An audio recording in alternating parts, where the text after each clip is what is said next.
Се наоѓаме во близина на селото Казандол Валандово, каде што на 25 овој месец ќе започне изградбата на рударски комплекс на компанијата Сардич, која за таа цел отвори македонска компанија која треба да реализира инвестиција вредна 35 милиони евра и да оствари само во првите 7 години приходи од околу 135 милиони евра, односно околу 20 милиони евра годишно. Она што ги привлекло инвеститорите во Македонија е квалитетот на рудата, поволните климатски услови, инфраструктурата и инвестицијската клима. На Казандол се потврдени резерви од 33 милиони тони рудни количини и точно е предвидено кој дел од рудата како ќе се третира.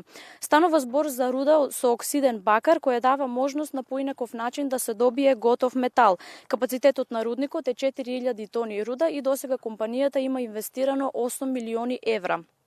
Предходно граѓаните на општина Валандово беа против донесувањето на оваа одлука за отварање на рудникот во село Казандол затоа што тврдеа дека таа ќе има негативно влијание врз животната средина и врз почвата. Меѓутоа, во рудникот ќе биде користена современа технологија од фински Аутотек, која нема да има негативно влијание врз животната средина во овој регион. Во фабриката која што е предвидено да се отвори во рударскиот комплекс треба да се вработат околу 100 лица, а во целиот комплекс околу 250 лица. И тоа технолози, рудари и геолози кои исто така ќе поминат обука што ќе биде одржана од страна на производителите на опремата. Ова е всушност прв пат по 40 години во Македонија да се гради рудник и тоа ќе придонесе за поголема потрошувачка во регионот, но и поголеми приходи за државата.